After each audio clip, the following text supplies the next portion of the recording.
दोस्तों, आज गुरु पूर्णिमा के पवित्र अवसर पर आप सबको गुरु पूर्णिमा की बहुत सारी बधाइयाँ। मेरे ख्याल से जो माँ बाप ने हमें ये दुनिया दिखाई है, हमें जन्म दिया है, वो माँ बाप ही हमारे पहले गुरु हैं। इसलिए हम अपने माँ बाप के गुरु की ओर स्वीकार करके नमन करते हैं। मित्रों, अभी हम देख रहे हैं कि सारे संप्रदाय, अलग अलग जो संप्रदाय है हमारे देश में, सारे संप्रदाय गुरुओं की, संतों, साधु संत गुरु जो कुछ भी है, उनकी लीलाएं हमें दिखाई दे रही हैं। चारों ओर मीडिया की ओर से, न्यूज़पेपर की ओर से हमें ये सब दिखाई दे रहा है। इसीलिए हमें विश्वास ही नहीं आता है कि हमें किसी को गुरु मान ले। इसलिए मेरे को लगता है कि माँ बाप हमारा पहला गुरु है और हम खुद ही हमारा गुरु क्यों न बन जाए। मित्रों, भगवान जो है, जिसने ये समग्र सृष्टि बनाई है, तो क्यों न हम उनको ही गुरु माने। एक बार प्रयत्न करके देखो, हमारे घर मंदिर में एक छोटी सी मूर्ति लाके रखो, फोटा लाके रखो, कुछ भी रखो, उनको स्थापित करके उनको ही अपना गुरु बना लिया। उनको गुरु मान के रोज़ सुबह शाम उनसे ही प्रार्थना कीजिए। अवश्य वो हमें दिशा सूचन करेंगे। इसीलिए हमें बाहर के गुरु की ज़रूरत नहीं है। ऐसी बात नहीं है कि गुरु गलत है, लेकिन सब गुरु ऐसे हैं, ऐसे भी मैं नहीं कहती, लेकिन सब गुरु अच्छे हैं वैसे भी मैं नहीं कह सकती, क्योंकि आप लोग सब जानते हैं। तो आज मैं आपको जो बात बताने जा रही हूँ वो ये है कि जो कुछ हमारे पास है उसको छोड़ के हम बाहर क्यों ढूंढने निकले। आप एक कहानी सुनाती हूँ। आप सबको पता होगा, महाभारत के समय में कौरवों और पांडवों का गुरु द्रोण थे। वो कौरव पांडव दोनों को धनुर्विद्या और जो कुछ भी सिखाने का है वो सब द्रोण गुरु सिखाते थे। एक दिन एक भील का लड़का, ये नवयुवान, द्रोण गुरु के पास आया और उसने बताया कि मैं आपका शिष्य होना चाहती हूँ, मैं आपसे विद्या सीखना चाहता हूँ। द्रोणाचार्य ने बोला, तू भील है, मैं तेरे को अपना शिष्य नहीं बना सकता, निकल जाए यहाँ से। एकलव्य प्रणाम करके निकल गया और दूर जाके एक कुटिया बना दी। उसमें गुरु द्रोण का स्टैचू बना के रखा और रोज गुरु द्रोण की पूजा करके वो धनुर्विद्या सीखने चला। वो धनुर्विद्या में पारंगत हो गया। एक दिन क्या हुआ, वो जब गुरु का पूजन कर रहा था तब एक कुत्ता बहुत भौंकता भौंकता चला आया। उसने उसको धनुर्बाजी से निशाना लगा के उनका पूरा मुंह बंद कर दिया। वो भौंक नहीं सकता था, लेकिन मरा भी नहीं था। उनको शरीर को कहीं भी चोट नहीं लगी थी, इसलिए वो वैसा ही चला गया। वो कुत्ता किसका था? गुरु द्रोण का था। गुरु द्रोण के पास गया। द्रोण ने देखा कि ये कौन धनुर्धारी है कि जो मेरा शिष्य अर्जुन, मेरा प्रिय शिष्य अर्जुन, उनको भी साइड पे रख के इनसे भी बड़ा है कोई। उनको आश्चर्य हुआ। कुत्ते को बोला, चल, किसने किया, तू मेरे को उधर ले चल। कुत्ता और साथ में कौरव पांडव सब लोग उनके साथ चल पड़े। एकलव्य गुरु द्रोण का पूजा कर रहा था, उधर आ गया। द्रोण ने देखा कि एक भील का लड़का है और कुछ पूजा कर रहा है। गुरु ने उसको आवाज़ दिया कि तू कौन है, मेरे कुत्ते का ऐसा क्यों किया। एकलव्य ने नम्रता से प्रणाम किया और जवाब दिया, गुरुजी ये मैंने किया क्योंकि मैं मेरे गुरु का पूजन कर रहा था और वो भौंक रहा था। मैंने उसको मना किया, फिर भी वो नहीं माना, तो मेरे को ये करना पड़ा। गुरुदेव ने बोला, तेरा गुरु कौन है? उसने बोला, आप ही मेरा गुरु है। तू मेरा शिष्य नहीं है, मैंने कभी तेरे को विद्या नहीं सिखाई। बोला, नहीं, चलिए मेरे पास। वो कुटीर में लेके गया तो देखा तो गुरु द्रोण का पुतला लगा के वो उसका पूजन कर रहा था।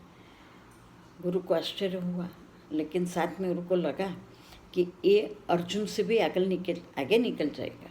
इसलिए गुरु ने उसको बोला कि तू मेरे को गुरु मानता है तो तेरे को मुझे गुरु दक्षिणा भी देनी चाहिए। बोला, गुरुदेव आप जो कुछ चाहिए मेरे से मांग लीजिए। बोला, सोच समझ के बोलो। बोला, सोच समझने की ज़रूरत ही नहीं है, मैंने आपको गुरु तरह स्वीकार किया है, तो आप जो कुछ भी मांगेंगे, मेरा प्राण भी मांगेंगे, मैं आपको दे दूँगा। लेकिन गुरुजी बोला, मेरा तेरा प्राण नहीं चाहिए, आपका दाएं हाथ का अंगूठा मेरे को दे दे। तुरंत ही एकलव्य ने अंगूठा काट के दे दिया।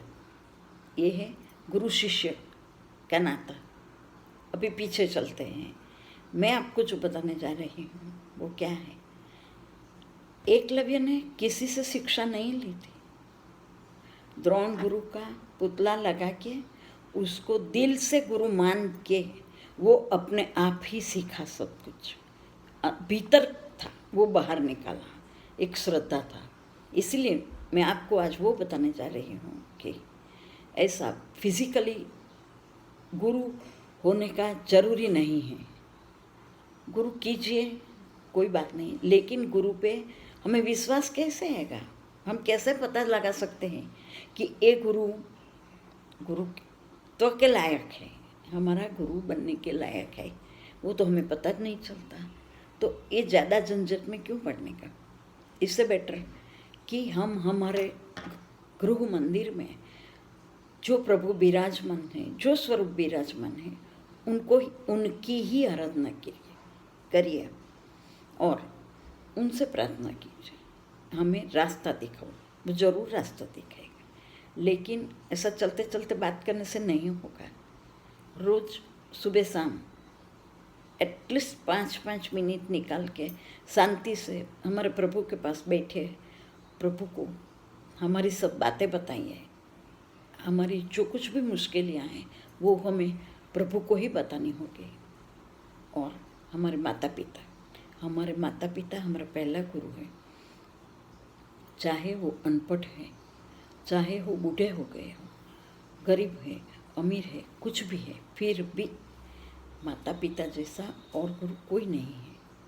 हम हमारी जो कुछ भी उलझने हैं वो हमारे माता पिता के पास रखकर उनसे पूछे कि हमारी ये उलझन है।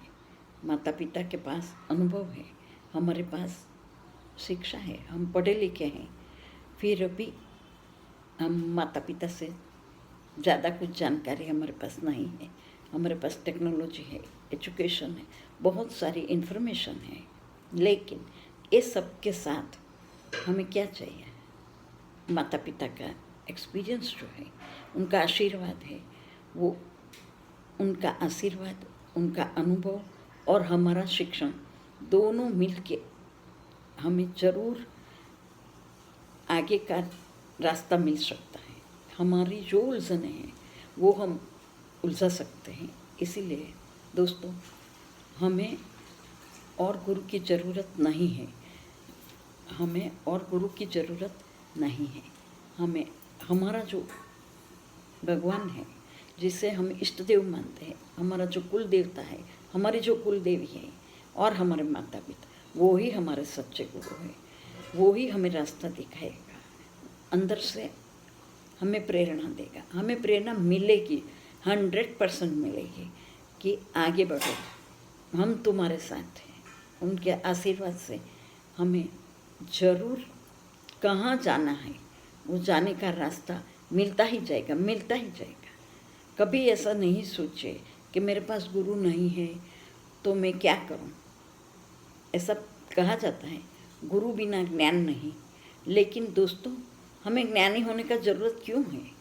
हम संसारी है, हम अपना संसार सुख चैन से निभा सके, सुबह उठ सके, रात को चैन का नींद ले सके, वही हमारा संसार है, वही हमारा ज्ञान है।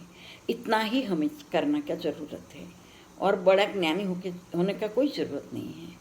तो क्यों हमको जो ये मनुष्य अवतार मिला है उनको सार्थक करें, और हम अपनी अंदर झांक के देखें। दूसरी बात, हमको बहुत सारे अच्छे अच्छे पुस्तक उपलब्ध हैं, तो जब भी टाइम मिले थोड़ा टाइम निकालिए। टाइम कभी मिलने वाला नहीं है, लेकिन टाइम को चुराना पड़ता है।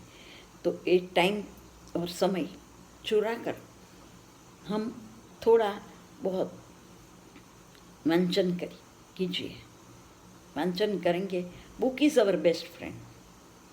देखिए, पुस्तक को हम हमारा दोस्त बना लीजिए, और माता पिता और हमारा इष्ट देव, हमारा कुल देवी, उसको हम हमारा गुरु बनाएंगे। ये तीनों मिलके हमको आगे का रास्ता दिखाएंगे, दिशा सूचन करेंगे। हमको जहाँ जाना है वो पहुँचाएगा। हमको पता नहीं है हमको कहाँ जाने का, वो ही हमको ध्येय नक्की करके देगा। आप ट्राई कीजिए, प्रयत्न कीजिए। आज शुरू करेंगे, कल रिजल्ट मिलेगा, ऐसा मत सोचिए। करते रहिए, करते रहिए, करते रहिए, जरूर आपको रिजल्ट मिलेगा ही मिलेगा। तो दोस्तों, आज हम संकल्प करते हैं, गुरु पूर्णिमा के दिन हमारे माता पिता, हमारे इष्ट देव, हमारे कुल देवी, वो ही हमारे सच्चे गुरु हैं। हमें कोई गुरु की टीका करने की ज़रूरत नहीं है। हम किसी का भी काजी नहीं बनने का है। हमें अपनी ओर देखने का है, अपना जीवन निभाने का है, अपना जीवन चलाने का है। जहाँ पूछने का है पूछ जाएंगे, किसी की विवाद में नहीं पड़ी। अभी हम देखते हैं चारों ओर कोई ना कोई गुरु, कोई भी संप्रदाय का हो, विवाद में फंसे रहते हैं। तो क्यों उधर देखने का? Why to waste our time? ज़रूरत नहीं है। हम आज संकल्प करते हैं कि हम किसी की ओर देखे बिना अपनी ओर देखेंगे। हमारा माता पिता, हमारे इष्ट देवता और हमारी कुल देवी, उनसे ही हम प्रेरणा लेंगे, उनके आशीर्वाद से ही हम आगे बढ़ेंगे। वो ही हमारे सच्चे गुरु हैं। नमस्कार।